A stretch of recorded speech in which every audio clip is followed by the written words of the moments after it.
الحمد لله رب العالمين وبه نستعين وأشهد أن لا إله إلا الله وحده لا شريك له وأشهد أن محمدا عبده ورسوله خاتم النبيين صلى الله عليه وعلى آله وصحبه أجمعين أما بعد. پچھلی مجلس میں ہم نے دیکھا کہ اختلاف مغفرت میں رکاوٹ ہے. دلوں میں اختلاف، دوریاں، جھگڑے، یہ ایک انسان کو بلکہ دو لوگوں کو اللہ کی مغفرت سے، اللہ کی طرف سے ملنے والی مغفرت سے محروم کر دیتے ہیں. لہٰذا جو انسان چاہتا ہے کہ وہ اللہ کی مغفرت پائے، اسے اس طرح کے جتنے بھی جھگڑے اور اختلافات اور رنجشیں ہیں ان کو ختم کرنا چاہیے. بعض اوقات یہ رنجشیں سگے بھائیوں میں بھی ہوتی ہیں، بعض اوقات ماں باپ اور اولاد میں ہوتی ہیں. تو اس طرح کے جو بھی جھگڑے ہیں کہ آپس میں لوگ تعلقات کو توڑے ہوئے ہوں، ایسے جھگڑوں کو ختم کرنا چاہیے اور اپنے رشتوں کو بہتر بنانا چاہیے تاکہ انسان اللہ تعالیٰ کی طرف سے ملنے والی اس مغفرت کا حقدار بنے. نمبر 6، اختلاف کا کیا نقصان ہے؟ اختلافات ہلاکت کی طرف لے جاتے ہیں. ایک انسان نہ صرف اللہ کی مغفرت سے محروم ہو جاتا ہے بلکہ وہ اللہ کے عذاب اور جہنم کا حقدار بن جاتا ہے. اللہ کے نبی صلی اللہ علیہ وسلم فرماتے ہیں لا تختلفوا فإن من كان قبلكم اختلفوا فهلكوا. آپس میں اختلاف مت کرو، اس لیے کہ تم سے پہلے کچھ لوگ، جو بھی لوگ گزرے ہیں، انہوں نے آپس میں اختلاف کیا تو ہلاک ہوئے. اس حدیث سے بات معلوم ہوتی ہے کہ اختلاف ہلاکت کا سبب ہے، ہلاک ہونا، برباد ہونا. تو اللہ تعالیٰ کی طرف سے عذاب آتا ہے اور انسان ہلاک ہو جاتا ہے، بلکہ بستی کی بستیاں، قومیں قومیں ہلاک ہو جاتی ہیں. تو اللہ کی طرف سے دنیا کے عذاب یا آخرت کے عذاب کا سبب ہے آپس کا اختلاف. لہٰذا یہ جو لوگ کہتے ہیں کہ اختلاف اچھی چیز ہے، اس حدیث سے بات معلوم ہوتی ہے کہ اللہ کے نبی صلی اللہ علیہ وسلم نے اختلاف سے منع کیا ہے. اگر اختلاف ہر اعتبار سے اچھا ہوتا تو اللہ کے نبی صلی اللہ علیہ وسلم کبھی بھی اختلاف سے منع نہیں کرتے. تو لہٰذا معلوم ہوا کہ اختلاف ہلاکت تک لے جاتا ہے. اور آپ دیکھیں کہ بعض اوقات دو لوگوں میں چھوٹی چیز میں اختلاف ہو جاتا ہے، اختلاف دشمنی بن جاتا ہے، دشمنی سازشوں تک لے جاتی ہے، بلکہ مار پیٹ تک اور قتل تک بھی لے جاتی ہے. اور کبھی دیکھنے میں آتا ہے کہ دو دوست تھے لیکن ایک دوسرے کا قتل کرنے والے بن گئے. کیوں ایسا ہوا؟ تو یہ اختلاف کی وجہ سے ہوا، اور ایک چھوٹی چیز بڑھتے بڑھتے دشمنی اور دشمنی قتل کی تک لے کے چلی گئی.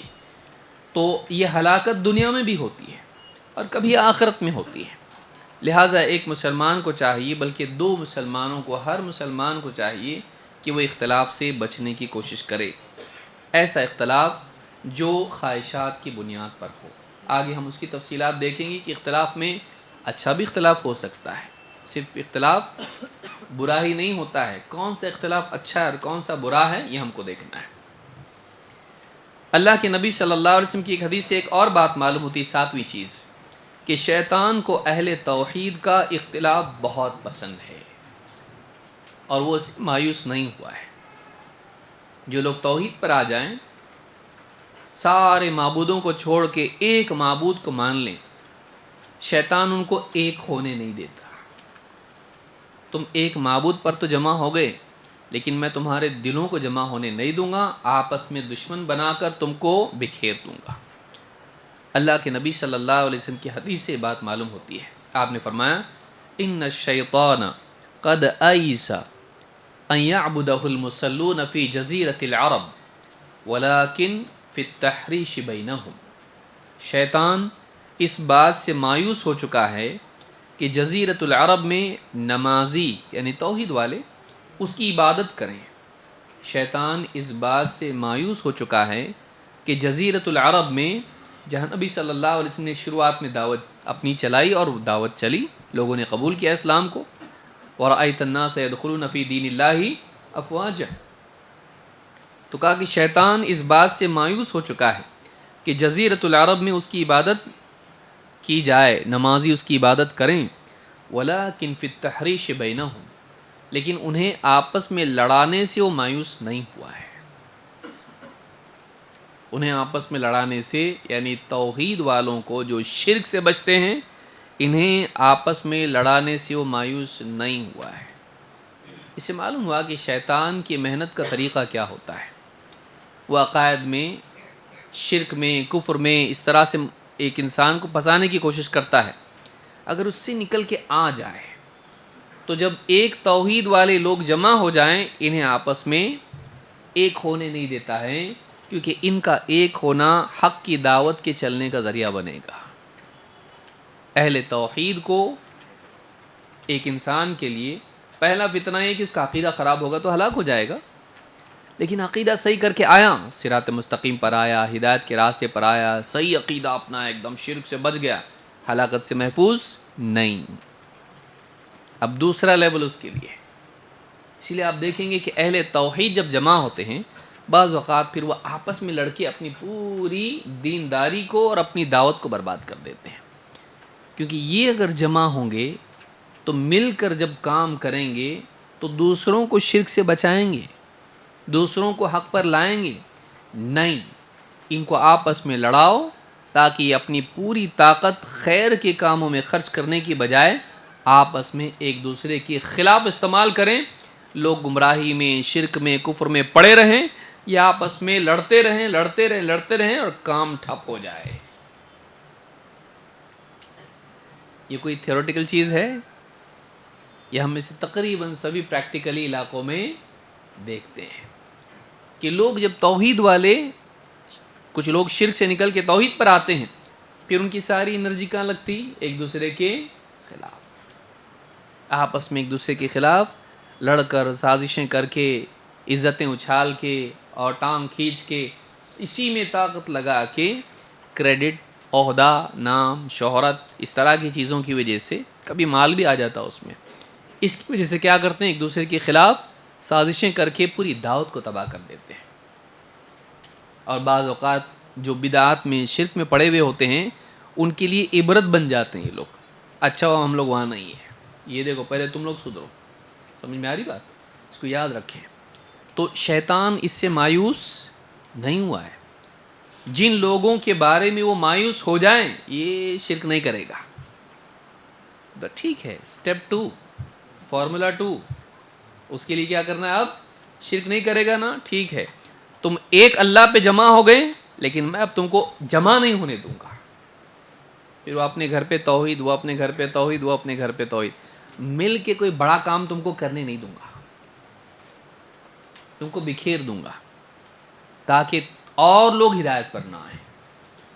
یہ بہت بڑی یاد رکھنے کی چیز ہے کہ اہل توحید کے لیے شرک سے بچ کے نکل کے توحید پر آنے کے بعد دوسرا ایک چیلنج کیا ہے؟ اتحاد. وہ ہونے نہیں دیتا شیطان، ایک ہونے نہیں دیتا. لڑتے رہو، لڑو اور مرو، آپس میں لڑ کے مر جاؤ تم لوگ، مٹ جاؤ، برباد ہو جاؤ تم لوگ، اور دعوت کو بھی برباد کرو. لوگوں کو حق کی طرف آنے ہی مت دو، لوگوں کے لیے حق میں رکاوٹ بن جاؤ تم لوگ. تم کو دیکھ کے لوگ بھاگنا چاہیے صحیح بات سے. یہ بہت بڑا فتنہ اور اس دور کا بہت بڑا المیہ ہے اہل توحید کے لیے.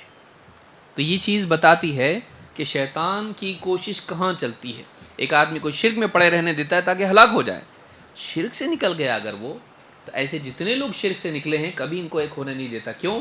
ایک ہوں گے تو بڑا کوئی نہ کوئی کام کریں گے، لوگ اچھا کریں گے، کچھ نہ کچھ سماج کو بہتر بنائیں گے. یہ لوگ لوگوں کی گندگی صاف کریں گے، لوگوں کو اچھا انسان بنانے کے لیے محنت کریں گے. یہ لوگ نہیں، ان کو نہیں ہونے دینا ایسا. لڑو آپس میں. تو شیطان مسلمانوں کی طاقت کو برباد کرتا ہے، انرجی ایک دوسرے کے خلاف پیش کر دیتا ہے، وہ اچھے کام کے لیے استعمال نہیں ہوتی ہے.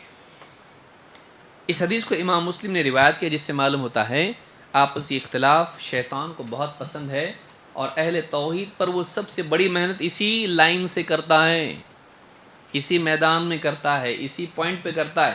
لڑاؤ ان کو آپس میں. تو اہل توحید کے لیے بڑا چیلنج آپسی اختلاف ہے. یاد رکھیں گے اس کو. اہل توحید کے لیے بہت بڑا چیلنج یہ ہے کہ وہ آپس میں متحد رہیں. نہیں ہونے دیتا، وہ ایک نہیں ہونے دیتا. وہ کیسے آتا ہے اختلاف؟ وہ آگے ہم لوگ جا کے دیکھیں گے کہ اہل توحید میں کیا کیا مسئلے آتے ہیں۔ تیسرا حصہ ہماری گفتگو کا ہے، ہم نے پہلے دیکھا اتحاد نعمت ہے، پھر ہم نے دیکھا اختلاف کے نقصانات ہیں، اختلاف اچھا نہیں ہے۔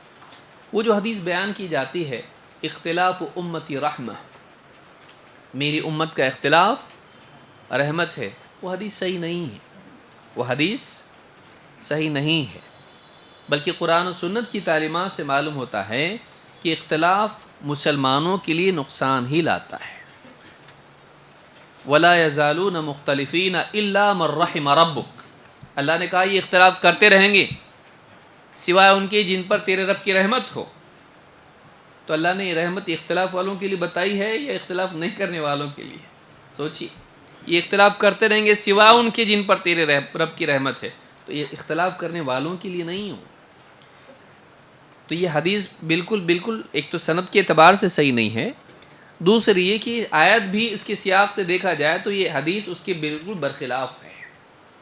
تو امت میں اختلاف اگر اچھا ہوتا تو جو لوگ اس حدیث کو پیش کرتے ہیں مسلک کے اعتبار سے، دیکھو اتنے سارے مسلک ہیں، تو وہ کیا بولتے ہیں؟ حدیث میں ہے اختلاف کیا ہے؟ امت کا رحمت ہے۔ تو اس لیے اتنے چار مسلک یا اتنی ساری چیزیں، اتنے اختلافات، اتنے صوفیوں کے اپنے اپنے طرز طریقے ہیں، تو اختلاف رحمت ہے۔ تو ان سے اگر کہا جائے کہ بھئی ٹھیک ہے 4 رحمت ہے تو 5 تو زیادہ ہوگی نا، ہم لوگ بھی 5ویں ہیں، تو کیا وہ اجازت دیتے؟ پھر کیا بولتے؟ تم لوگ ہماری مسجد میں مت آؤ۔ کیوں؟ اختلاف ہوتا ہے، مطلب رحمت ہے نا، نہیں رحمت مطلب آپ کے حساب سے رحمت ہے، ہم کریں تو رحمت نہیں۔ تو یہ اپنی بات میں بھی پکے نہیں ہوتے ہیں، سمجھ میں آ رہی بات؟ یہ ضرورت ہے کہ انسان سوچے کہ وہ جو بول رہا ہے، جس کو وہ مان رہا ہے، وہ کتنا صحیح ہے۔ کہ ایک طرف وہ یہ کہہ رہا ہے اپنے مسلکی تحفظ کے لیے، اپنے مسلک کو بچانے کے لیے جو سٹینڈ اس نے لیا ہے کہ تم ہم 5 4 جو بھی ہیں، اس کے لیے اس نے بنا لیا، یہ حدیث دلیل ہے ہمارے لیے کہ امت کا اختلاف رحمت ہے۔ تو لیکن وہ کیا دوسروں کو ان سے اختلاف کرنے دیتا کیا؟ مثلا کوئی آدمی نیچے ہاتھ باندھتا تھا، پھر اس کو تحقیق کیا، اس نے کسی عالم سے پوچھا، کوئی کتاب پڑھا یا کوئی خطاب سنا، اس کو لگا کہ زیادہ مجھ کو مضبوط یہ لگ رہا کہ ہاتھ اوپر باندھنا چاہیے۔ ایک مثال دے رہا ہوں میں، خالی یہی ہمارا مسئلہ نہیں ہے، ہمارا اصل مسئلہ شرک اور بدعت کا ہے، لیکن ایک موٹی مثال دے رہا ہوں تو سمجھ میں آئے گا۔ یا وہی مثال لے لو آپ کہ جاتا تھا درگاہ پہ رومال کان کے پیچھے باندھ کے اور سجدے کرتا تھا وہاں پہ، ٹپیکل ہے نا، یا بدعت میں مبتلا تھا، کچھ ایسی چیزیں کرتا تھا جو ثابت نہیں ہے سنت سے، اب اس نے وہ کرنا چھوڑ دیا۔ 2 لوگ اس سے خوش ہوتے کہ ناراض ہوتے؟ کرنے والے ناراض ہوتے اس سے۔ اب وہ آ کے کہہ کے دیکھو وہ حدیث جو آپ نے بتائے تھے نا مولوی صاحب کہ امت کا اختلاف رحمت ہے، تو آپ ویسا کرو، میں نہیں کرتا، یہ کیا ہو گیا؟ اختلاف۔ تو اللہ کی رحمت آئے گی، کرتا ایسا مانتا ہو، وہ کیا چاہتا ہے؟ جیسا ہم کر رہے ویسا یہاں کرنا۔ بلکہ مسجدوں پہ لکھا ہوتا یہ فلاں مسجد ہے، یہاں ایسے ہی طریقے سے نماز پڑھی جائے گی، اس سے ہٹ کے اختلاف الاؤ آپ نہیں کر رہے، اور اختلاف کی حدیث کو بنیاد بنا کے آپ اختلاف کو اپنے صحیح ثابت کر رہے، تو یہ کیا ہوا؟ یہ داخلی تضاد ہے، یہ انٹرنل کانفلکٹ ہے، یہ کہ آپ ایک طرف ایک بول رہے ہو، دوسری طرف دوسرا بول رہے ہو، آپ اپنے اختلاف کے لیے حدیث سے دلیل لے رہے ہیں، لیکن وہ دوسرا آدمی جو آپ سے اختلاف کر رہا ہے وہ اگر دلیل دے اسی کو تو آپ قبول کرتے نہیں۔ یہ حال ہے امت کا۔ تو اختلاف فی نفسی ہی اچھا نہیں ہے، کہیں کچھ چیزوں میں اس کی گنجائش اور کہیں تو وہ لازم ہو جاتا ہے، وہ ہم کو دیکھنا کہ اختلاف کی قسمیں کیا کیا ہیں۔ آئیے اس کو ہم دیکھتے ہیں۔ نمبر 1، زبان اور رنگ کا اختلاف۔ اب دیکھیے اسی مجلس میں بیٹھے ہیں، کوئی گورا ہے، کوئی کالا ہے، کوئی موٹا ہے، کوئی دبلا پتلا ہے، کوئی مضبوط ہے، کوئی کمزور ہے، کوئی کسی علاقے کا ہے، کوئی کسی علاقے، کوئی خان ہے، کوئی پٹھان ہے، کوئی سید ہے، کوئی کچھ اور ہے اس کے اندر، اور زبانیں ہر ایک کی اپنی اپنی لینگویجز ہیں، کوئی کسی خاص علاقے سے آئے تو وہاں کی زبان الگ، کوئی کسی اور علاقے سے اس کی زبان الگ۔ تو اللہ رب العالمین نے رنگ اور زبان کے اعتبار سے لوگوں کو الگ الگ علاقوں میں الگ الگ رکھا ہے. پیدائش کے اعتبار سے بھی صلاحیتیں الگ، رنگ اور نسلیں الگ الگ ہیں، قبیلے، علاقے سب الگ ہیں. یہ جو اختلاف ہے بعض اوقات یہ اختلاف بھی مصیبت بن جاتا ہے، اور ہمیشہ سے اختلاف چلا رہا ہے. گورا کالا ہے نا اختلاف، آج پڑھے لکھے ملکوں میں بھی اختلاف ہے. لیکن یہ جو اختلاف ہے اللہ نے جو بنایا لڑنے کے لیے نہیں بنایا، پہچان کے لیے بنایا. اللہ رب العالمین نے مختلف لوگوں کو مختلف صفات کے ساتھ پیدا کیا. اگر سب ایک جیسے دکھنے والے ہوتے تو ہاں آپ پیسے دیتے ایک کو اور لیتے دوسرے سے، وصولی کے لیے دوسرے کو پکڑتے. آپ چوری کرتا ہے اور پولیس پکڑ دی دوسرے کو، اور جس کو پولیس نے پکڑی ہے وہ بھی چور پولیس کے ساتھ دکھتا. پکڑیں گے کس؟ آپ دیکھیے یہ بھی نعمت ہے نا اللہ. تو یہ اختلاف برا ہے کہ اچھا ہے؟ سب کے چہرے کیسے ہیں؟ ایک جیسے ہے نا. ہاں سب کے چہرے کچھ لوگ سب الگ الگ دکھتے ہیں. اگر بھیڑ میں بچہ آپ کا کھو جائے تو کس کو پکڑے گا؟ ابو بول کے کس کے پاس جائے گا؟ سب بولے سارے ابو دکھ رہے ہیں میرے کو، اماں بھی ساری سیم دکھ رہی ہیں. اللہ نے الگ الگ رنگ کے، الگ الگ چہروں والے، الگ الگ زبانوں والے لوگوں کو بنایا. یہ خیر ہے دنیا کے نظام کے چلنے کے لیے، یہ برا نہیں ہے. ہاں اگر اس کو بنیاد بنا کے آدمی فضیلت اس میں تلاش کرے، گورے لوگ افضل ہوتے ہیں، کالے لوگ خراب ہوتے ہیں، کمتر ہوتے ہیں، جیسا کہ مغرب میں ہے، آج امریکہ جیسے پڑھے لکھے ملکوں میں ہے، تو یہ کیا ہو جاتا ہے؟ یہ مصیبت بن جاتی ہے. ورنہ فی نفسی یہ کوئی بری بات نہیں. مسجد نبوی کا پہلا مؤذن کیسا تھا؟ گورا کہ کالا؟ اسلام نے توڑا اس کو. اتنی بڑی فضیلت کی چیز صلاحیت کی بنیاد پر دی جائے گی، رنگ کی بنیاد پر. اسی لیے صحابی سے عبداللہ ابن زید جنہوں نے خواب دیکھا تھا اذان کا، اللہ کے نبی صلی اللہ علیہ وسلم نے ان کو مؤذن بنائے نہیں. ان سے کہا کہ بلال کھڑے ہو جاؤ، کہا ان کو بتاؤ کیا کیا کلمات ہیں اذان کے، اور کہا فَإِنَّهُ أَنْدَى صَوْتًا مِّنْكَ. کیوں بلال کو مل رہی ہے ذمہ داری؟ کیوں مل رہی ہے؟ اذان کے لیے کیسا ہونا چاہیے آواز؟ مائک تو تھے نہیں اس زمانے میں. تو کہا فَإِنَّهُ أَنْدَى صَوْتًا مِّنْكَ، یہ تم سے آواز میں زیادہ پاورفل ہے، زیادہ اونچی آواز والا ہے، دور تک آواز جائے گی. کیونکہ اذان کا مقصد کیا ہے؟ ایسا بولنا ہے اذان دینا ہے، اذان ایک دم دور تک جانا چاہیے. تو ان کی آواز اونچی ہے تو یہ اذان دیں گے.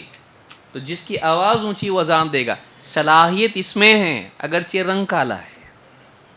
اب دیکھیے اسلام نے اس کو توڑا کہ رنگ اور نسل کی بنیاد پر نہیں ملے گی ذمہ داری، صلاحیت کی بنیاد پر ملے گی. اور حضرت بلال رضی اللہ تعالیٰ عنہ یہ مؤذن بنے مسجد نبوی کے. سوچئے تو اس، اور دوسرے جو مؤذن تھے ان کا نام کیا تھا؟ کون بتائے گا؟ عبداللہ ابن ام مکتوم. وہ کیسے تھے؟ نابینا تھے وہ، تو آنکھ نہیں لیکن پھر بھی مؤذن. اسلام میں پریکٹیکلی دیا گیا. آنکھ نہیں تو کیا ہوا، لیکن آواز ہے نا ان کی، بنے گی مؤذن. نیک انسان ہے کیونکہ کنفرم کرتے تھے ہو گیا وقت، ہاں پھر اس کے بعد اذان دیتے تھے. تو اسلام میں یہ ساری آپ کو چیزیں عملاً ملیں گی کہ رنگ و نسل کا جو اختلاف ہے جس کی بنیاد پر ہمیشہ سے کمزوروں کا استحصال ہوتا آیا، اسلام نے اس کو ختم کر دیا. یہ اختلاف بس آئیڈینٹی کے طور پر ہے، یہ بس ایک تعارف کے طور پر ہے. اللہ نے قرآن کریم میں اس کو ذکر کیا ہے. اللہ نے فرمایا یا ایھا الناس انا خلقناکم من ذکر و انثی. اے لوگو، اب خطاب صرف مسلمانوں سے ہے کیونکہ یہ پرابلم سب کا ہے. باہر زیادہ ہے، اندر کم ہے اپنے پاس. حرم میں آپ دیکھیے نماز پڑھتے لوگ کیا کرتے؟ کالوں کو بولتے نا پیچھے جاؤ تم لوگ، ہاں بولتے نہیں؟ بولتے. غریب لوگوں کو بولتے غریب لوگ پیچھے چلو سیدھا. کتنا لگایا تم کو عمروں کو کتنا؟ چھوٹے پیکج والے پیچھے جاؤ، بڑے پیکج والے آگے. ایسا کرتے نہیں کرتے. ایسا کوئی تقسیم نہیں ہے. وہاں پہ ایک صف میں کھڑے ہوں گے، جس کو پہلے جگہ مل گئی جو جلدی آ گیا وہ مسجد میں کیا کرتے؟ یا امیروں کی صف. پروگرامز میں ملتا ہے آپ کو، دیکھیے ہاں کپڑے والی کرسیاں الگ، پلاسٹک والی کرسیاں الگ، گدی والی الگ، ہاں چبنے والی الگ، خاص لوگوں کے لیے خاص کرسیاں. مسجد میں ہے ایسا نہیں ہے. پہلی صف میں جو پہلے آ گیا ختم، وہ آگے رہے گا، کوئی تقسیم نہیں اس طرح کی. تو اسلام میں ایسا نہیں ہے گورے کالے کا فرق اور شیخ سید میں اس طرح کا فرق کہ اس کی بنیاد پر اس کو چیزیں ملنے لگے. نہیں، اللہ نے کیا فرمایا؟ اے لوگو انا خلقناکم من ذکر و انثی، ہم نے تم کو ایک مرد اور ایک عورت سے پیدا کیا ہے. تمہاری شروعات سب اوپر جا کے کہاں ملتی ہے؟ آدم علیہ السلام، آدم و حوا کی اولاد ہو تم، یعنی سب ایک ہو، ہم بھاری ہم کمتر نہیں، ایک ہی ہے. تو سب کی شروعات ایک ہی ہے. انا خلقناکم من ذکر و انثی وجعلناکم شعوبا وقبائل لتعارفوا، ہم نے تم کو قبیلے اور شعب بنایا، یعنی شعوب اور قبیلے بنایا تم کو، کنبے قبیلے ہم نے تم کو بنایا. کیوں؟ تاکہ ایک دوسرے کو تم تکلیف دو، ٹارچر کرو، ظلم کرو ایک دوسرے پر نہیں. لتعارفوا، تاکہ تمہاری پہچان رہے. کوئی گورے رنگ کا ہے، کوئی کالی قوم ہے، کوئی لال رنگ کی ہے، کوئی چینی کے سے ایک دم چھوٹی آنکھ والے. اللہ نے الگ الگ سب کو بنایا ہے تعارف کے طور پر، پہچان کے طور پر، فضیلت کے اعتبار سے نہیں کہ یہ افضل ہے یہ کمتر ہے. لیکن افضل اور کمتر ہوتے ہیں کہ نہیں؟ انسانوں میں ہوتے ہیں. بنیاد کیا ہے؟ اللہ نے فرمایا ان اکرمکم عند اللہ اتقاکم، تم میں زیادہ عزت کے لائق شرف والا وہ ہیں جو زیادہ تقوی والا ہو. تو باہر تمہارا اپیرنس کیا ہے اس کی بنیاد پر نہیں، تمہارا تقوی کتنا ہے، یعنی تمہارے دل میں اللہ کا خوف کتنا اور تمہاری زندگی میں اس کا اظہار کتنا، پرہیزگاری کتنی، اس کی بنیاد پر زیادہ عزت ملتی ہے. خالی رنگ نہیں کہ پیدا ہوتے ہی جیسا آؤٹ پٹ تھا اس کا وہ اسی فضیلت مل گئی اس کو، گورا پیدا ہو گیا بس، نہ کوئی اس کی اپنی محنت ہے اس میں کچھ بھی نہیں، وہ تو اللہ کا دیا ہوا ہے، اس کی بنیاد پر نہیں ملے گا. تو نے اپنے اندر تقوی کتنا پیدا کیا، تو نے پرہیزگاری کتنے اپنے اندر لائی، اس بنیاد پر فضیلت ملے گی. ان اللہ علیم خبیر، یقیناً اللہ تعالیٰ علم رکھنے والا، خبر رکھنے والا ہے، علیم و خبیر ہے وہ. تو یہاں پر اس آیت میں اللہ نے بتایا کہ اللہ تعالیٰ نے لوگوں کو مختلف قبیلوں اور کنبوں میں تقسیم کیا اور ایک ماں باپ سے پیدا کر کے الگ الگ رنگوں میں نسلوں میں تقسیم کر دیا. یہ کیوں کیا اللہ نے؟ تاکہ تم ایک دوسرے کو کیا کرو؟ پہچانو. یہ پہچان ہو. ہر ایک کا نام سیم ہونا چاہیے نا. محمد نے محمد کو مارا تو محمد آیا اس کو اٹھا کے لے کے گیا. سب کے نام کیسے ہوتے ہیں؟ الگ ہوتے ہیں. یہ اختلاف برا ہے کہ کمپلسری سب نے، ہاں سب کا ایک ہی نام ہونا چاہیے پورے ملک میں. پرائم منسٹر کا بھی وہی، ہاں منسٹر کا بھی وہی، پولیس کا بھی وہی، چور کا بھی وہی، باپ کا بھی وہی، بیٹے کا بھی وہی، سب سیم پورے نام ایک. ایسا رہتا نہیں، یہ الگ الگ ہے. اس الگ میں فائدہ ہے. کیوں یہ الگ نام کیوں رکھتے؟ پہچان کے لیے. تو نام الگ ہوتا ہے، ہر ایک کا اپنا ایک نام ہوتا ہے اور ہر ایک کا مجمع میں کچھ نہ کچھ نام ہوگا. تھوڑا موڑا سیم واپس سے ہو جا سکتا ہے لیکن ہر ایک کا اپنا ایک نام ہوتا ہے. تو اس میں فائدہ ہوتا ہے.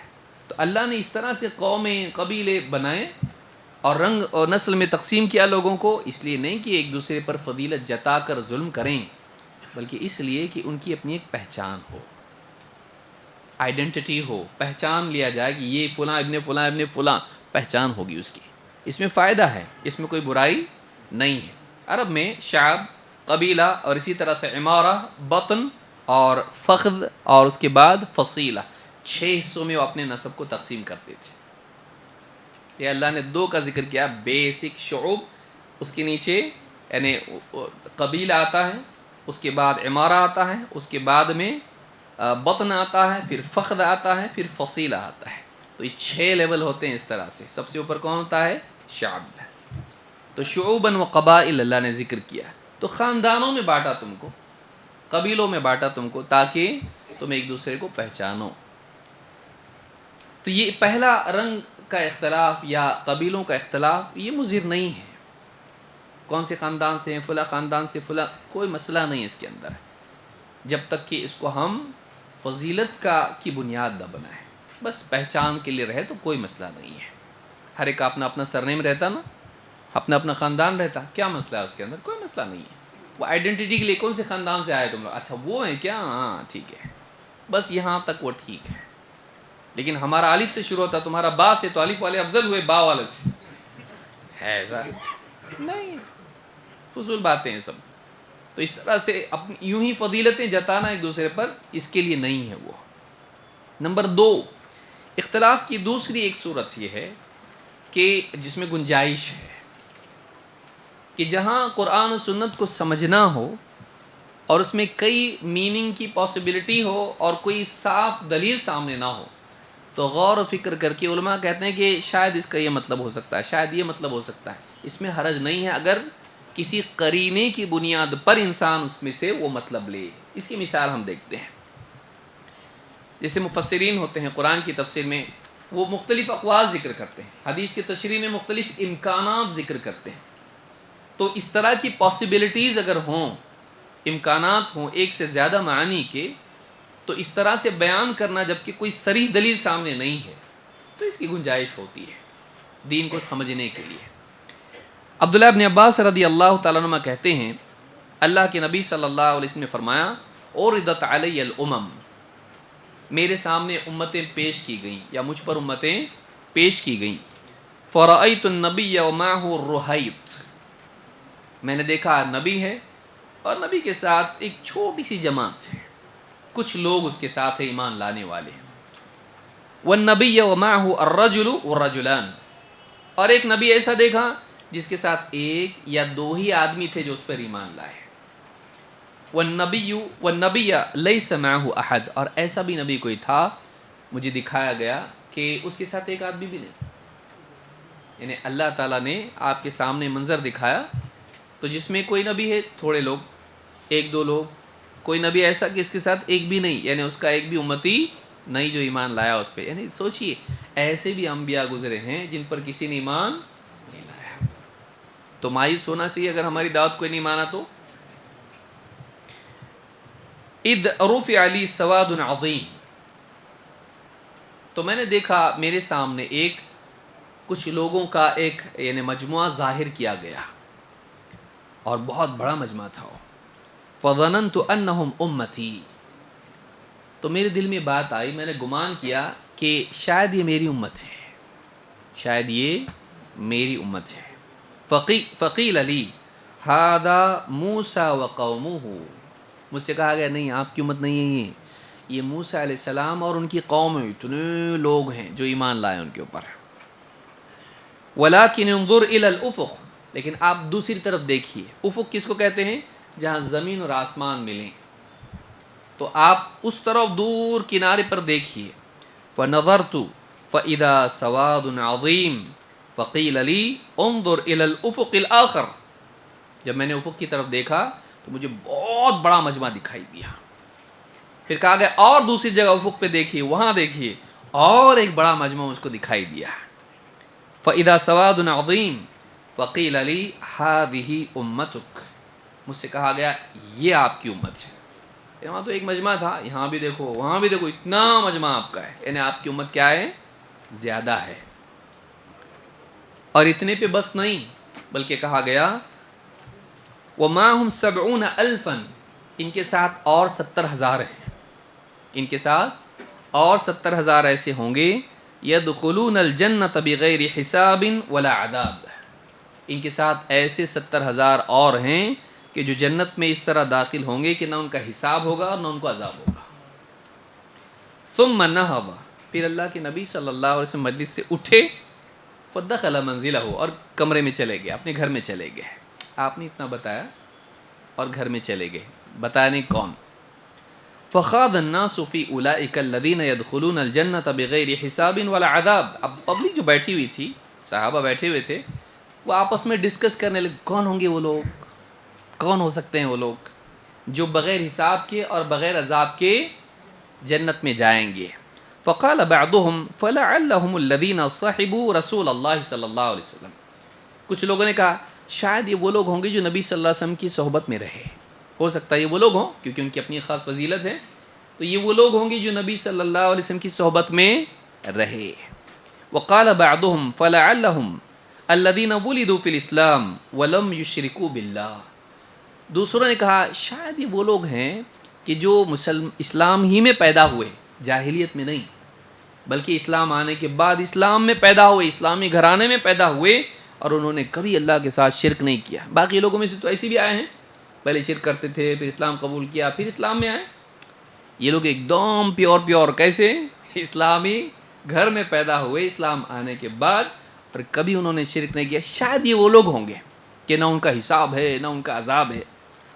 وَذَكَرُوا أَشْيَاءَ، اور کئی چیزیں اور بھی لوگوں نے بیان کی، یعنی اس نے یہ کہا اس نے وہ کہا، شاید یہ ہوں گے شاید یہ ہوں گے شاید یہ ہوں گے، کیونکہ کلیئرٹی ابھی تک آئی ہے نہیں، لیکن پاسبلٹیز یہ ہیں کون ہو سکتے ہیں وہ خوش نصیب. تو انہوں نے آپس میں ڈسکس کیا. فخرج علیہم رسول اللہ صلی اللہ علیہ وسلم، آپ اندر گئے تھے پھر آپ واپس باہر آئے. فقال ما الذی تخوضون فیہ، آپ نے کہا تم لوگ آپس میں کیا بات چیت کر رہے تھے، کس چیز پر ڈسکس کر رہے تھے. فاخبروہ، انہوں نے آپ کو بتایا، صحابہ نے بتایا ہم ایسا ایسا بول رہے تھے کہ یہ وہ ہو سکتے ہیں یا فلاں ہو سکتے ہیں. فقال هم الذین لا یرقون ولا یسترقون ولا یتطیرون وعلی ربہم یتوکلون، یہ وہ لوگ ہیں جو منتر کرتے نہیں کرواتے نہیں، جو رقیہ نہ کرتے ہیں نہ کرواتے ہیں، اور ولا یتطیرون، اور شگن بھی نہیں لیتے. بلی کراس کی راستہ کام نہیں ہوتا چلو گھر کو واپس، یا کچھ اس طرح کی چیزیں ہوتی جو بدشگونی جس کو کہتے ہیں، وہ اس طرح کی چیزوں میں اعتقاد نہیں رکھتے ہیں. دودھ گرا کچھ تو برا ہونے والا ہے، اس طرح کی باتیں کرتے ہیں نا لوگ، اس طرح کی چیزیں لیتے ہیں. تو کہا کہ الذین لا یرقون، نہ رقیہ کرتے ہیں اور نہ رقیہ کرواتے ہیں، ولا یتطیرون، اور نہ تطیر کرتے ہیں کہ شگن نہیں لیتے ہیں، اور وعلی ربہم یتوکلون. بعض روایت میں ولا یکتوون کا بھی لفظ ہے کہ وہ داغ دے کر علاج نہیں کرتے. پرانے زمانے میں ایک طریقہ تھا، اور گاؤں دیہات میں پچھلی نسلوں میں آپ دیکھو گے، آپ کے دادا ودا بتائیں گے آپ کو کہ وہ داغ دے کر جو ہے جلا کے زخم کو اس کا علاج کرتے تھے. جب یہ اینٹی سیپٹکس وغیرہ کا معاملہ اتنا نہیں تھا تو وہ لوگ جلا دیتے تھے زخم وغیرہ کو اور علاج کرتے تھے. کہا کہ وہ یہ نہیں کرتے کیونکہ یہ جو ہے عذاب جہنم میں ہے. فَتُقْوَى بِهَا جِبَاهُهُمْ وَجُنُوبُهُمْ، اللہ نے کہا کہ جو زکوٰۃ نہیں دیتے ہیں، مال جمع کر کے رکھتے ہیں سونا چاندی، تو اس کو تپایا جائے گا اور ان کو اس سے کیا دیا جائے گا. وَتُقْوَى، تو جو ہے اس میں یکتوون کا لفظ اسی سے بنا ہوا ہے، تو ان کو داغ دینا، تو داغ بھی نہیں دیتے، یہ بھی علاج نہیں کرتے ہیں. وَعَلَىٰ رَبِّهِمْ يَتَوَكَّلُونَ، بلکہ اپنے رب پر توکل کرتے ہیں، اپنے رب پر بھروسہ رکھتے ہیں شفا کے لیے. دوا وغیرہ کرتے ہیں لیکن رقیہ کرنا کروانا نہیں کرتے ہیں. اس کا یہ مطلب نہیں کہ ان سے افضل کوئی نہیں ہو سکتا ہے، ان سے افضل بھی لوگ ہوں گے، لیکن یہ ایک فضیلت خاص ہے حساب اور عذاب سے محفوظ رہنے کے لیے. اس کی تفصیل ہے جو ایک مستقل 2 گھنٹے کا درس چاہتی ہے. ابن حجر رحمہ اللہ نے بہت تفصیل سے سمجھایا ہے، اور اسی طرح سے اور بھی علماء نے اس کو سمجھایا ہے. فقام عکاشہ ابن محسن، عکاشہ ابن محسن کھڑے ہوئے ایک صحابی. فقال ادعو اللہ ان یجعلنی منہم، اللہ سے دعا کیجیے اللہ کے رسول کہ اللہ تعالیٰ مجھے ان لوگوں میں بنا دے جو بغیر حساب کے اور بغیر عذاب کے جنت میں چلے جائیں. فقال انت منہم، آپ نے کہا تم انہی میں سے ہو. اور ایک روایت میں آپ نے کہا اللہم اجعلہ منہم، اے اللہ اس کو ان میں سے بنا دے. موقع کا فائدہ اٹھایا انہوں نے. ثم قام رجل آخر، ان کو دیکھ کے دوسرا ایک اور آدمی اٹھا. فقال ادعو اللہ ان یجعلنی منہم، اور کہا کہ اللہ کے رسول دعا کیجئے کہ اللہ تعالیٰ مجھے بھی ان میں سے بنا دے. فقال سبقک بہا عکاشہ، عکاشہ تم پر سبقت لے گیا. وہ ایک موقع تھا، یہ پہلے آ گیا تو مل گیا اس کو، اب نہیں، کیونکہ اب کرے تو سارے لوگ پھر شروع ہو جائیں گے لائن لگا کہ میرے لیے بھی میرے لیے بھی. وہ ایک موقع تھا، اس نے مانگ لیا، ہم نے اس کو وعدہ کر دیا، دعا کر دی اور اس کے لیے ہو گیا. اب سب کے لیے نہیں ہے. اس سے معلوم ہوتا ہے کہ خیر میں جلدی کرنا چاہیے، خیر میں جلدی کرنا چاہیے. اس لیے دیکھیے جو جلدی آ کر ان کو جگہ مل رہی، جن نے باقی لوگوں کو کیا کر رہے ہیں، وہ بیٹھ کے بول رہے اوپر جاؤ اوپر جاؤ. سبقک بہا عکاشہ، عکاشہ تجھ پر سبقت لے گیا. تو اس حدیث سے اس حدیث کو امام البخاری اور مسلم دونوں نے روایت کیا ہے.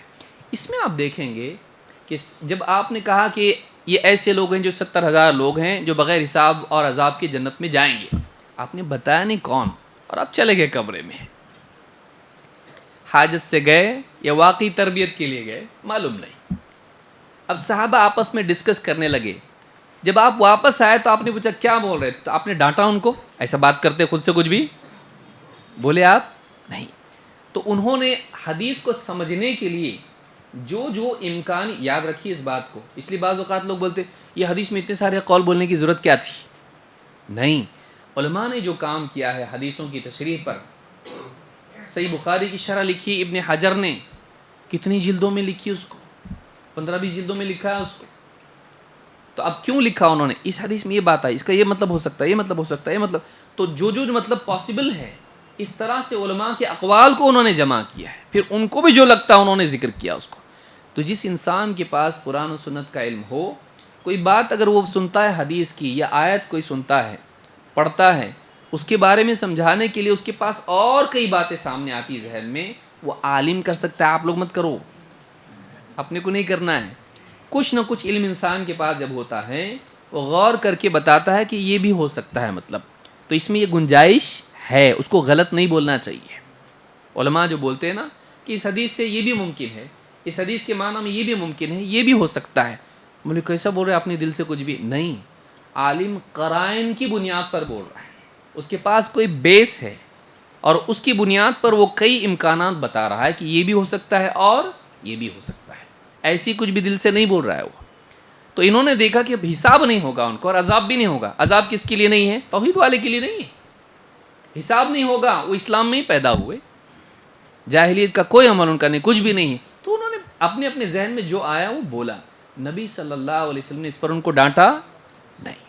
تو اس طرح سے نصوص کے بارے میں کچھ بنیادی علم انسان کے پاس ہو اور پھر اس پر وہ کچھ بولے کہ یہ ممکن, یہ معنی ممکن ہے, یہ معنی ممکن ہے, یہ بھی معنی ممکن ہے, تو اس میں کوئی حرج کی بات نہیں ہے.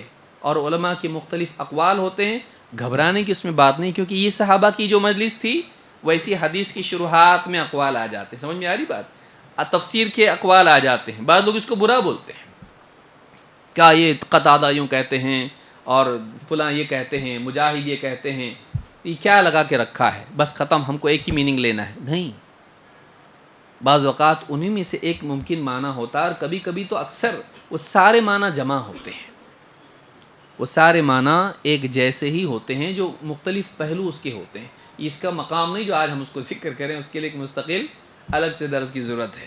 لیکن اس حدیث کو انشاءاللہ کبھی ہم تفصیل سے سمجھائیں گے اس میں کیا کیا معنی ہے. تو یہ ایک بات ہوئی کہ اگر ایک دلیل ہے اس کے کئی معنی کے امکانات ہوں, جب تک کہ نبوی جواب نہ آ جائے. اب آپ کا جواب آنے کے بعد بول سکتے کچھ اور نہیں, لیکن میری رائے پھر بھی یہ ہے, کیونکہ نبی صلی اللہ علیہ وسلم کا جواب آ گیا, اس کا یہ مطلب ہے, ہم اب کر سکتے اس کو. صحابہ نے کب کیے, جب آپ کی طرف سے وضاحت نہیں تھی. وضاحت آنے کے بعد بھی کر سکتے, لیکن ٹھیک ہے, لیکن میرا بھی قول لے لو نا, تو کر سکتے ہیں صاحب. آپ کر سکتے ہیں ایسا نہیں. نبی صلی اللہ علیہ وسلم کی وضاحت آ جانے کے بعد پھر گنجائش نہیں رہتی ہے. وضاحت نہیں ہے تو جتنے امکانات ہیں اس پر گفتگو ہو سکتی ہے. نمبر 3, تو یہ جو اختلاف تھا یہ جائز ہے کہ نہیں ہے. ایسا علماء جو لکھتے ہیں کتابوں میں معنی لکھتے ہیں احادیث کے, اور کئی پاسبلٹیز ذکر کرتے ہیں, یہ صحیح ہے کہ جائز ہے کہ نہیں ہے, جائز ہے. اس لیے ہم کو اس کو غلط نہیں بولنا چاہیے. تیسری چیز جو اختلاف جائز نہیں ہے وہ کون سا ہے, دلیل آ جانے کے بعد خواہش کی بنیاد پر, اپنے فلسفے کی بنیاد پر اختلاف کرنا. اللہ تعالیٰ نے قرآن کریم میں فرمایا وَلَا تَكُونُوا كَالَّذِينَ تَفَرَّقُوا وَاخْتَلَفُوا مِن بَعْدِ مَا جَاءَهُمُ الْبَيِّنَاتُ وَأُولَٰئِكَ لَهُمْ عَذَابٌ عَظِيمٌ. پچھلی مثال میں اور اس مثال میں آپ دیکھیے جوڑ کے, وہاں ان کے پاس وضاحت نہیں تھی تو انہوں نے گفتگو کی, وضاحت آنے کے بعد اپنی رائے رکھی انہوں نے نہیں, جو آپ نے بولے اس کو تسلیم کر لیا.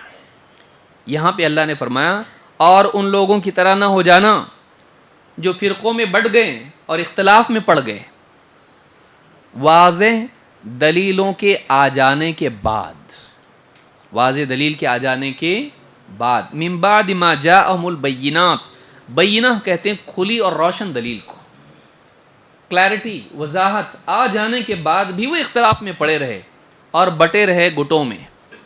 اللہ نے فرمایا وَأُولَئِكَ لَهُمْ عَذَابٌ عَظِيمٌ، یہی وہ لوگ ہیں جن کے لیے ایک بڑا ہی سنگین بھیانک عذاب ہے۔ تو عذاب کی دھمکی کس کو دی گئی؟ اختلاف کرنے پر، لیکن کب اختلاف کیا انہوں نے؟ واضح دلیل کے آنے کے بعد۔ تو معلوم ہوا کہ حق کے آنے کے بعد گمراہی کسی اور کچھ نہیں ہے۔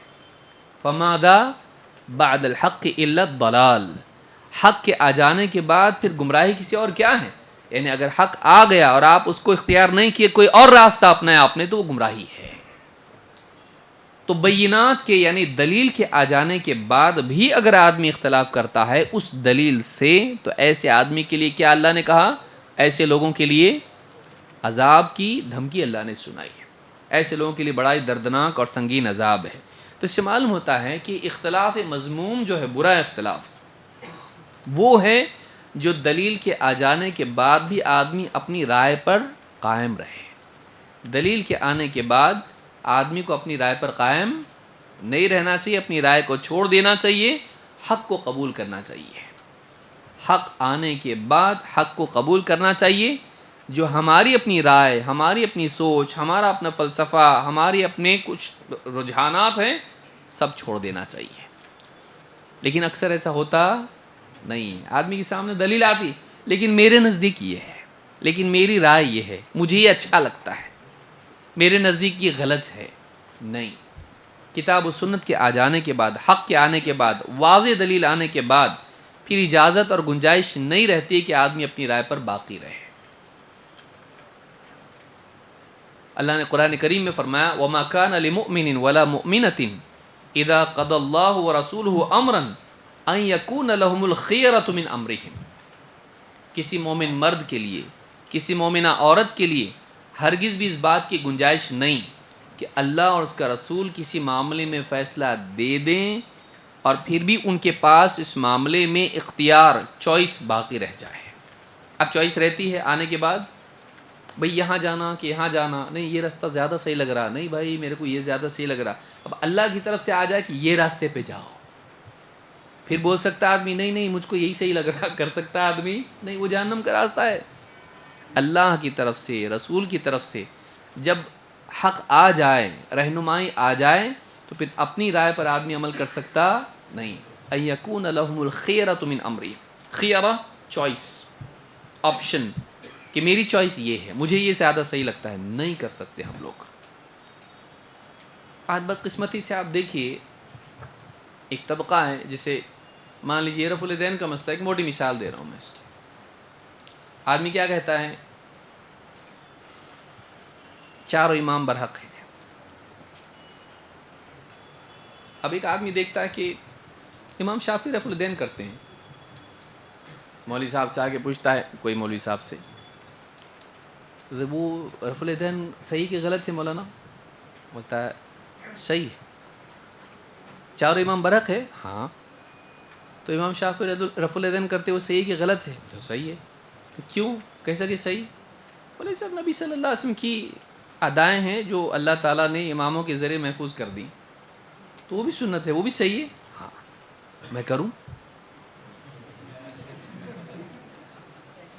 میں کروں کیا؟ نہیں، میں نہیں کر سکتا۔ نہیں، کیوں نہیں کر سکتا؟ بولے اپنے امام منع کرتے ہیں، اپنے امام کے نزدیک نہیں ہے۔ اپنے امام وہ نہیں ہے کیا؟ مطلب وہ اپنے نہیں ہے، سب تو اپنے ہیں نا۔ آپ تو بولتے ہیں نا چاروں کو ماننے کا، ہاں چاروں کو ماننے کا، چاروں کی نہیں ماننے کا۔ تو گرامر کا مسئلہ نکلا ہے تو ایسا کیسا؟ لیکن آپ تو بولے نا پھر چاروں کی نہیں ماننے کا، مطلب وہ نبی کا طریقہ نہیں ہے کیا؟ بولے ہے لیکن اپنے امام کا نہیں ہے۔ یہ کیا ہے؟ سمجھ رہے بات کو کہ یعنی کیا لاجک ہے اس میں کہ اس کو صحیح بھی مان رہا، اس وجہ سے کہ چاروں کو غلط نہیں بولنا ہے، چاروں کو صحیح بولنا ہے، لیکن اس کو صحیح مان رہا بھی نہیں، اس لیے کہ آدمی اپنا جانا نہیں چاہیے ادھر۔ تو یہ جو طریقہ ہے، یہ وہ جان رہا ہے کہ وہ دیکھیے کتنا دو کانٹرڈکشن جمع کر رہا ہے، وہ تضاد جمع کر رہا ہے۔ وہ ایک طرف یہ مان رہا ہے کہ وہ نبی کا طریقہ ہے، یہ ایک طرف مان رہا ہے کہ وہ صحیح ہے، لیکن پھر بھی کہہ رہا ہے تیرے لیے اجازت نہیں ہے. صرف اس وجہ کس کی کیا ہے؟ اس کی وجہ ہے کہ اپنے امام کا طریقہ نہیں. تو امام کی وجہ سے نبی کا طریقہ اس کے لیے منع ہو رہا ہے. بڑا کون؟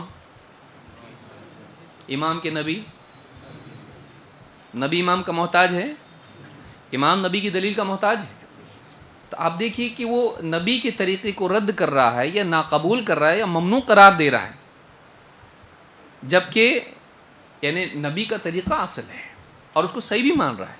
یہ بھی نہیں کہ چلو اپنے نزدیک صحیح نہیں ہو، وہ ضعیف حدیث ہے یا کچھ اس طرح کی بات ہو، صحیح ہو لیکن ہم نہیں کر سکتے.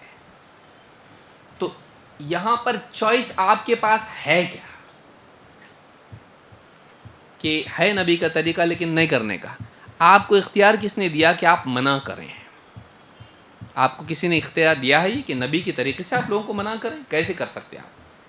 فیصلہ آ گیا ماننا ہے، وہ تو ایسی کہ نبی صلی اللہ علیہ وسلم کوئی بات بول رہے ہو اور آپ کھڑے کے بولے نہیں اپنے لوگوں کے لیے نہیں، مت مانو یہ تم لوگ. کر سکتے آپ ایسا؟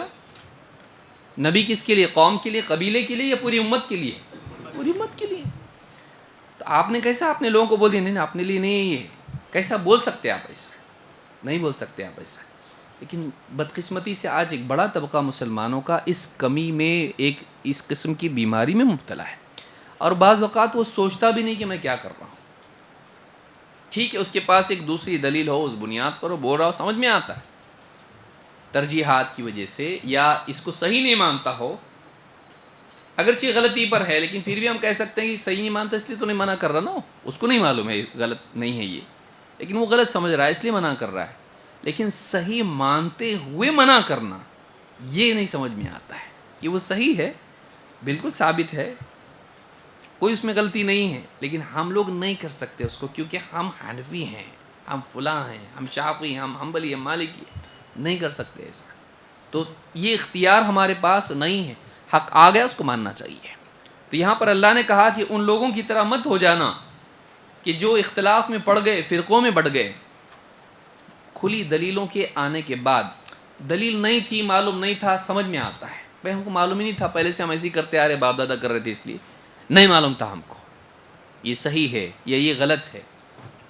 اب اگر تمہارے سامنے دلیل آ گئی، اب بھی تم اختلاف میں رہو گے، تو اب تمہارا اختلاف نبی کی بات سے ہے، اللہ کی بات سے ہے. اب یہ اختلاف اگر تم نے کیا تو اس کے لیے کیا ہے؟ وَأُولَٰئِكَ لَهُمْ عَذَابٌ عَظِيمٌ. ایسے لوگوں کے لیے بڑا ہی بھیانک عذاب ہے، بڑا عذاب ہے، عظیم. تو یہ سورہ آل عمران کی آیت ہے. چوتھا اختلاف، اہل باطل سے اختلاف، یہ لازم ہے.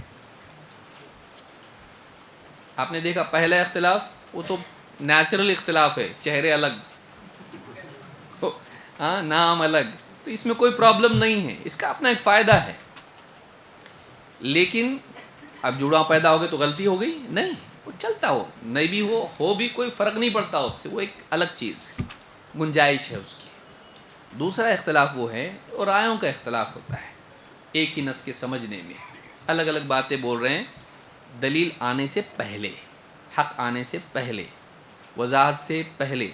وضاحت آنے کے بعد اختلاف حق سے کر سکتے نہیں کر سکتے. چوتھی قسم ہے کہ اہل باطل سے آپ کو کیا کرنا ہے؟ کمپرومائز.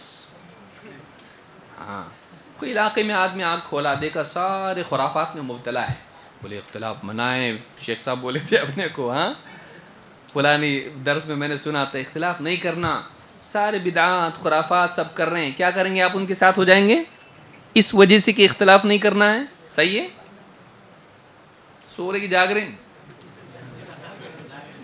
کہ گھر کی یاد آ رہی؟ وہاں تو اچھا تھا، میں بھلے برتن دھو رہا تھا لیکن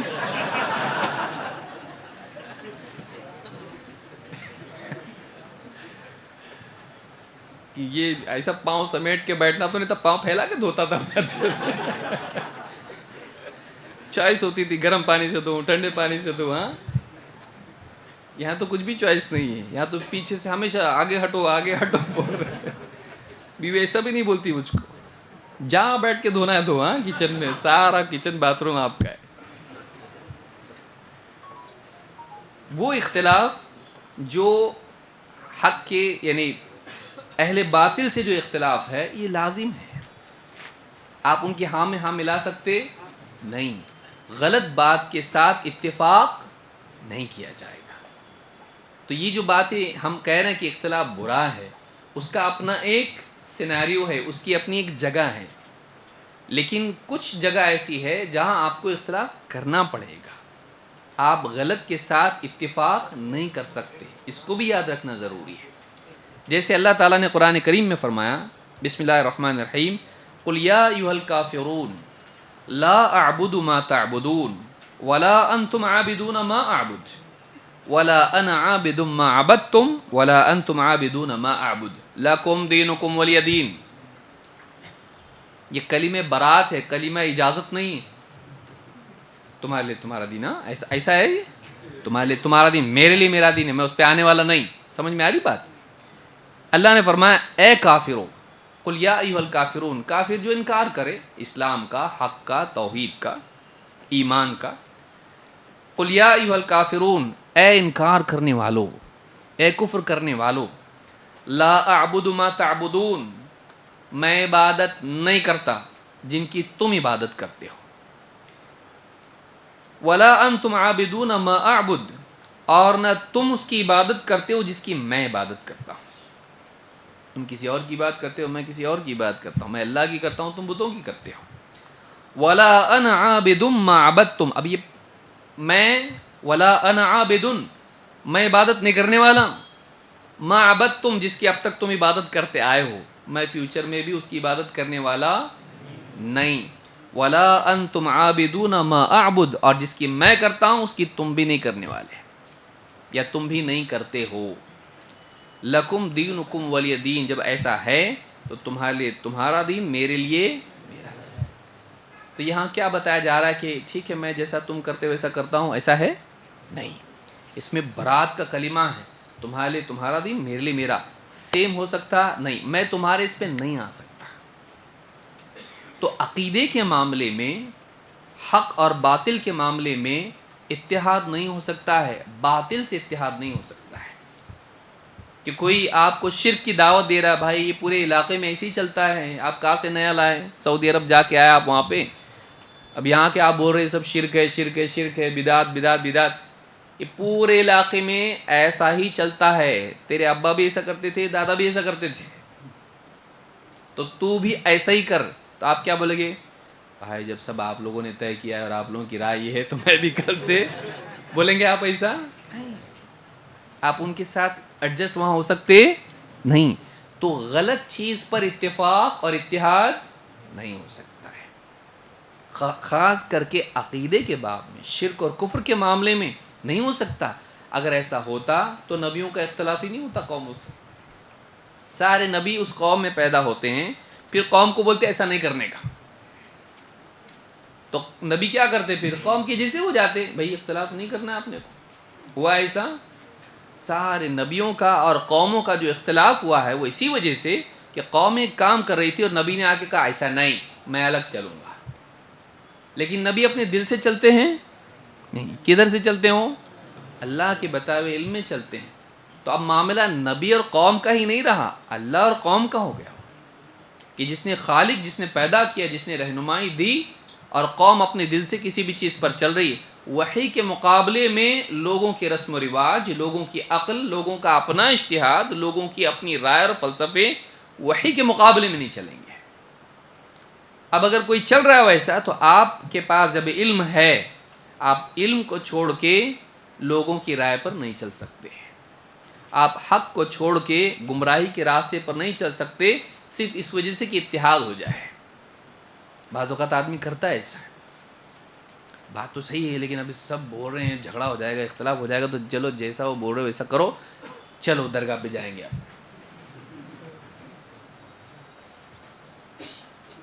بعض اوقات خاندان ہوتا ہے، خاندان میں سارے لوگ ایک رائے پہ ہیں. اب پکنک پہ گئے اور پکنک پہ سب نے طے کیے، ارے درگاہ راستے میں آ گئی، ہاں جا رہے تھے کدھر؟ بیچ پہ، لیکن بیچ میں درگاہ آ گئی.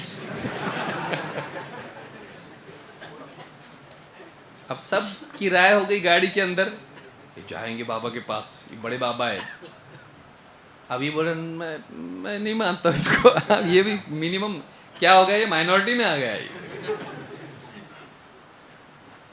تب سب اس کو گور کو دیکھ ہاں نہیں مانتا تو اس کو, اللہ والوں کو نہیں مانتا تو مانتا ہوں نہیں میں آتا تمہارے ساتھ بول کے جاتا.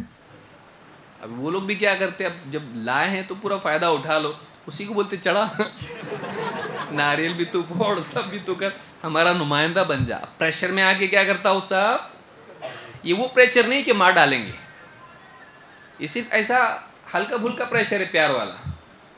تو یہ پریشر میں آ جاتا ہوا اور شرک کر لیتا ہے. کر سکتے ایسا نہیں. تو ان کا دل نہیں توڑنا, پکنک کا موڈ نہیں خراب کرنا بول کے اپنا دین خراب کر لیتا ہو, اپنا عقیدہ خراب کرتا. چلتا ایسا لکم دینکم. تو یہ اختلاف برا ہے کہ اچھا ہے؟ اچھا ہے کہ ضروری ہے؟ ضروری ہے. ایسا اختلاف نہیں کی تو گئے کام سے.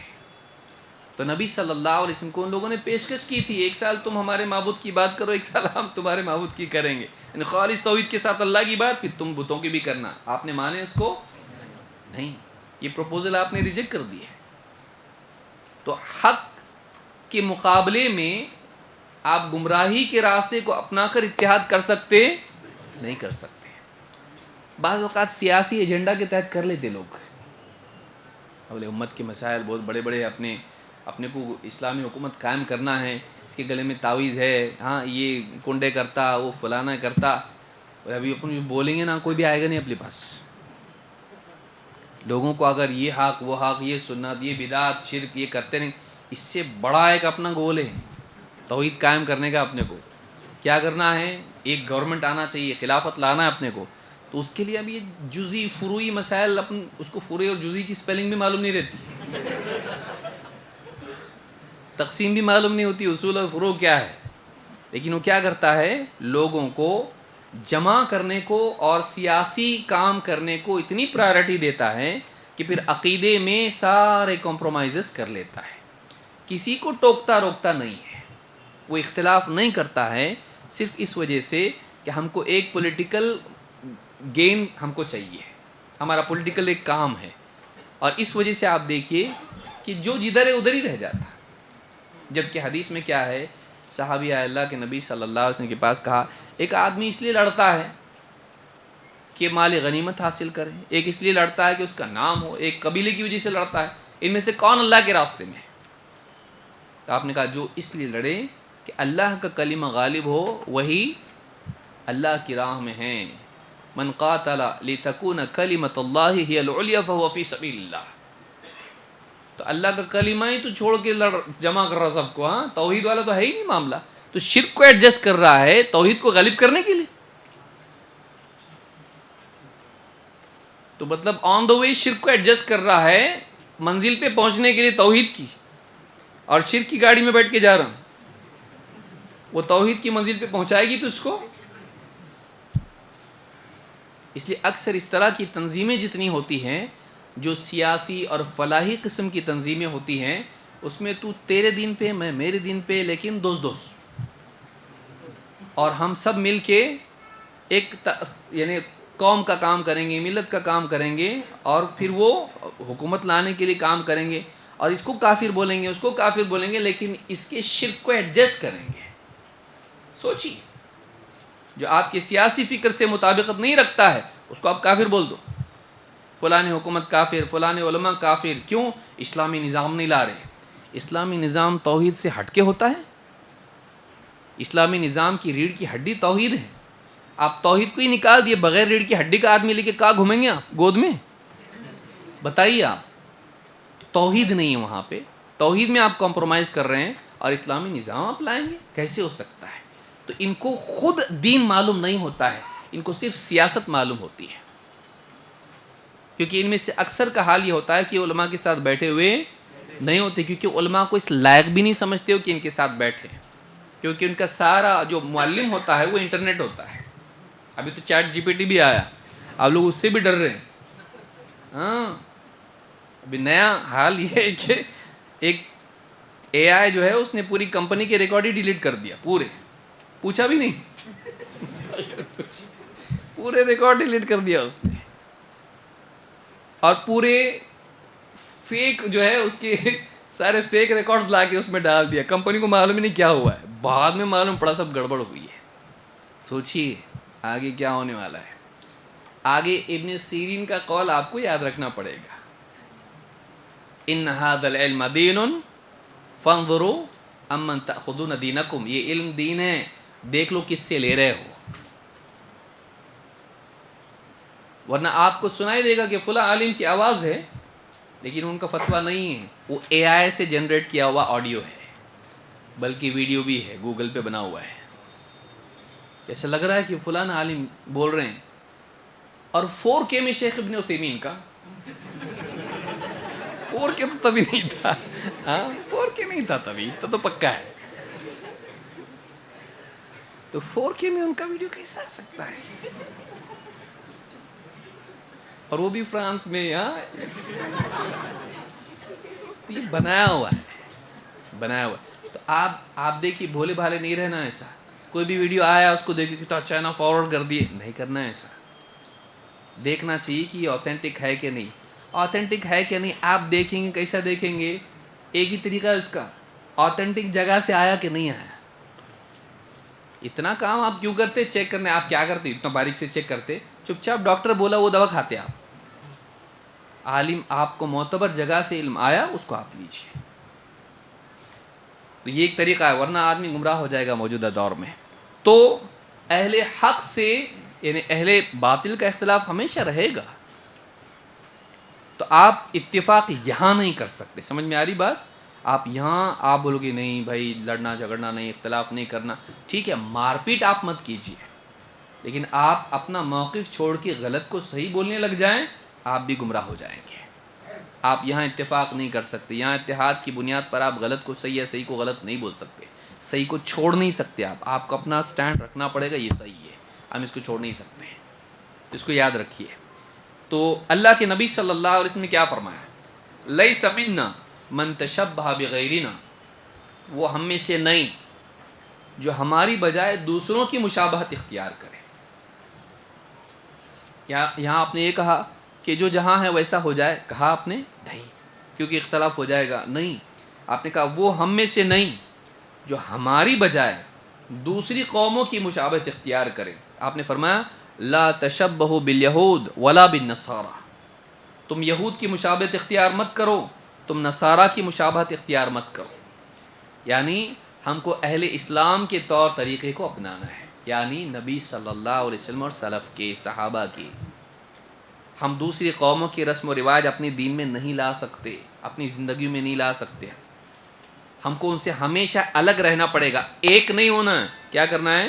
الگ رہنا. ٹھیک ہے ان سے سلوک کریں, ان سے احسان سے پیش آئیں, ان کے ساتھ بھلائی کا معاملہ کریں, یہ ایک الگ چیز ہے. غیر مسلموں سے اچھا سلوک کرنا چاہیے, وہ بھی انسان ہیں, بلکہ جانوروں سے اچھا سلوک کرنا چاہیے, تو انسان تو بڑی بات ہے. لیکن ہم دین کے معاملے میں, زندگی گزارنے کے اصولوں کے معاملے میں ان کو نہیں دیکھیں گے. اپنے پاس نبی ہے نا, اپنے پاس اسلام ہے نا, تو پھر اس کو فالو کرنا ہے, نہ کہ جہاں جیسا دیس ویسا بیس. تو یہاں پر ہم کو بتایا گیا کہ ان سے مطابقت نہیں کرنا ہے تم کو, نہ یہود کی مشابہت اختیار کرو اور نہ نصارہ کی. امام ترمذی نے اس کو روایت کیا ہے. بلکہ مشرکین کے بارے میں بھی آپ نے فرمایا, اور موٹی موٹی چیزوں میں آپ نے کہا. کیا کہا؟ خالف المشرکین, مشرکین کی مخالفت کرو, یعنی ان سے ہٹ کے چلو. وفر اللحى واحف الشوارب, داڑھی رکھو. کیا ہے وفر کا مطلب؟ بڑھاؤ. وفر کا مطلب بتاؤ, بڑھانا, خوب خوب رکھو. وفر اللحى واحف الشوارب, اور مونچھیں کیا کرو؟ مونچھیں کم کرو, بالکل کم کرو. یہ نہیں کہ چائے کی پیالی میں آپ کے ساتھ شریک ہو جائے. فیشن کے نام پہ آدمی کیا کرتا ہے؟ داڑھی مونڈ دیتا ہے لیکن مونچھیں بہت رکھتا ہو, مردانگی دکھائی دینا چاہیے. یہ مردانگی ہے کہ اتنی مونچھیں اتنی بڑی ہوں کہ ہاں چائے میں تیرے سے پہلے چلی جائے. مونچھیں کیا کرو؟ کم کرو. لیکن داڑھی وفر اللحى, بعض لوگ بولتے ہیں داڑھی اتنی رکھ لینا چاہیے کہ دور سے دکھائی دے. کیا دلیل ہے اس کی؟ کوئی دلیل نہیں ہے اس کی. داڑھی بڑھاؤ، دور سے دکھے. کتنے دور سے؟ 2 کلومیٹر 3 کلومیٹر. آپ کیسے آپ بولیں گے اس کو؟ یعنی کون سا پیمانہ ہے یہ کہ دور سے دکھائی دے؟ یہ کوئی بنیاد اس کی نہیں ہے. اپنی طرف سے لوگوں نے اس طرح کی باتیں بنا رکھی ہے. یا پھر کوئی آدمی جو اتنی رکھتا، ہاں تبرک کے طور پر فرینچ داڑھی اتنی سی رکھ لی بس کسی طرح سے، کوئی یہاں سے رکھ لیا ہلکی سی ایک دم، کوئی پٹی باندھ دی بالکل اس طرح سے. نہیں، داڑھی چھوڑ دو. یا داڑھی بڑھاؤ کا لفظ یہاں پہ میں نے استعمال جو ذکر کیا روایت، اس میں وفرو ہے کہ خوب داڑھی رکھو، یعنی داڑھی کو کاٹو مت. وفر اللحا واعفوا الشوارب. تو یہاں پہ لفظ کیا آیا؟ مشرکین کی مخالفت کرو. مشرکین کی مخالفت کرو کا مطلب وہ جیسا کرتے ہیں ویسا مت کرو، وہ جیسا کرتے ویسا مت کرو. جتنے بھی نوجوان یہاں پر بیٹھے ہیں جن کی خاص طور سے شادی نہیں ہوئی، وہ نیت کرے کہ ہم داڑھی رکھیں گے. کیا کریں گے؟ کچھ نہیں ہوتا. جس سے ہونے کی وہی ہوگی، اور کتنی بھی کیسی بھی کرو آپ کو برتن دھونا ہی ہے. بعض لوگ بولتے ہیں نا اب رشتہ نہیں آئے گا، داڑھی رہے گی تو، اور لڑکی معلوم نہیں کیسے ملے گی. کچھ نہیں ہوتا. جو آپ کے مقدر میں وہاں کی رہے گی، آپ پہ حکومت کرے گی، وہ ڈرو مت.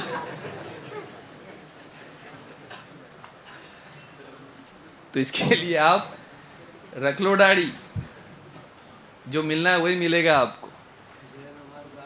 بہت سارے لوگ جو ہیں داڑھی اس لیے نہیں رکھتے ہیں کہ لڑکی ہم کو، بلکہ لڑکیاں بھی ایسی ہوتی ہیں. اللہ کا احسان ہے آج کل اچھی لڑکیاں بھی ہیں، بچیاں جو چاہتی ہیں کہ ہم کو دیندار ملے. بلکہ بعض اوقات ماں باپ ایسے ہوتے ہیں جو بولتے ہیں کر لے بعد میں سدھار اس کو. بچیاں نہیں کرنا چاہتی ہیں، کسی اہل بدعت سے، شرک کرنے والے سے نہیں کرنا چاہ رہی نکاح، لیکن ماں باپ زبردستی کرتے ہیں کہ کرو. بلکہ ماں باپ بعض اوقات خود صحیح منہج پہ نہیں ہوتے ہیں، اور بچیاں پڑھ لکھ کے دین سیکھ لیتی ہیں. تو سیدھی سادھی بچیاں جو بھی ہیں ان سے نکاح کر لینا چاہیے. بہت زیادہ انتظار نہیں کرنا چاہیے، خوبصورت ہو، ایسی ہو ویسی ہو. دیندار اگر ہے تو کامیابی ہے.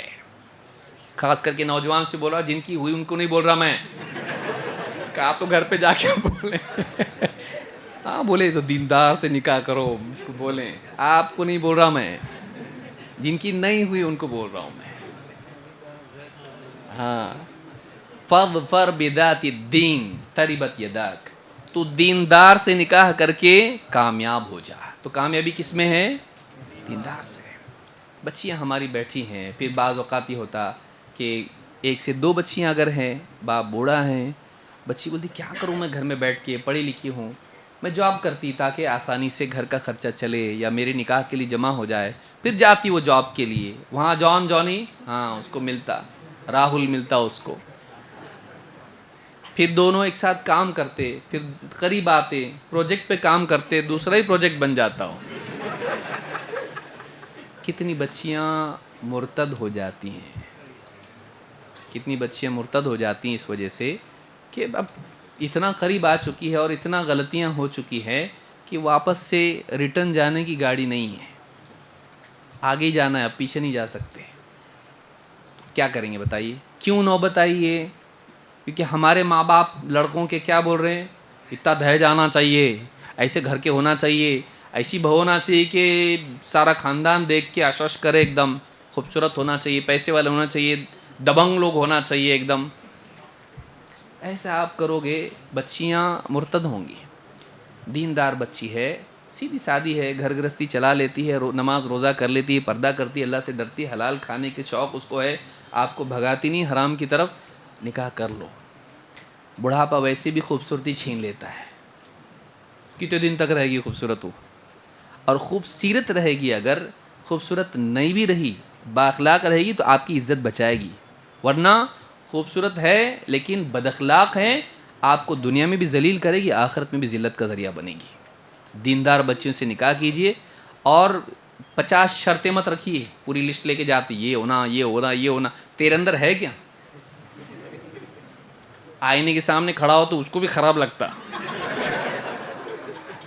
کون ہے یہ؟ لیکن صرف لڑکا اس لیے تیری اتنی ساری شرطیں. لڑکا ہونا ہاں اتنا تو زبردست ہو گیا، یا تھوڑا موڑا کما لے رہا ہے تو اتنا بڑا ہو گیا، تو شرطیں رکھ رہا، وہ شرطیں رکھے تو سوچیے، یہ یاد رکھیے جو بول رہا ہوں میں، درمیان میں بات آ گئی لیکن آ گئی، اس کو لے لیجیے کہ جتنے ہمارے نوجوان ہیں داڑھی رکھیں، وہاں سے آئے ہم لوگ یہاں پہ، اور نکاح کی وجہ سے داڑھی کٹ مت کیجیے۔ بعض اوقات داڑھی نکاح کے بعد کٹ کرتا آدمی، کیوں؟ کیونکہ بیوی اس کو رائے دیتی ہے آپ بغیر داڑھی کے بہت اچھے دکھتے ہیں، ہاں ختم کر کے آ جاتا پورا۔ نہیں، داڑھی رکھنا چاہیے، داڑھی بڑھانا چاہیے، داڑھی بڑھانا چاہیے۔ رکنا ہے ابھی، رک جانا ہے، ٹھیک ہے۔ رکھیں گے داڑھی؟ کیا بڑھائیں گے؟ بڑھائیں گے۔ کچھ نہیں ہوتا، شروع میں تھوڑی شرم آتی، بعد میں لوگوں کو عادت ہو جاتی۔ شروع میں لوگ بولیں گے، کچھ نہ کچھ بولیں گے، اس کو آپ برداشت کر لیجئے۔ بہت دیندار بن رہا کیا، ایسا دوست بولیں گے آپ کے، بلکہ گھر میں بھی لوگ بولیں گے کیا فقیر بن رہا، کیا بن رہا، تو مولانا بننے کا ارادہ ہے تیرا؟ سنیے، خالی کسی سے ڈیبیٹ مت کیجیے، ڈیبیٹ مت کیجیے لیکن عمل کیجیے، اور انشاءاللہ آپ کے لیے یہ بہت سارے گناہوں سے بچنے کا ذریعہ بنے گی۔ داڑھی بہت بڑی حفاظت بن جاتی ہے۔ تو آپ کے پاس گاڑی ہو یا نہ ہو، داڑھی ہونا چاہیے۔ اللہ تعالی ہم سب کو عمل کرنے والا بنائیں۔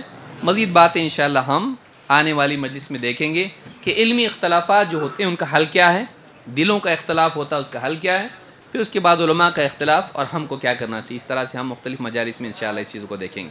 اللہ تعالی ہم سب کے آنے کو قبول فرمائے۔ اقول ھذا واستغفر اللہ لی ولکم۔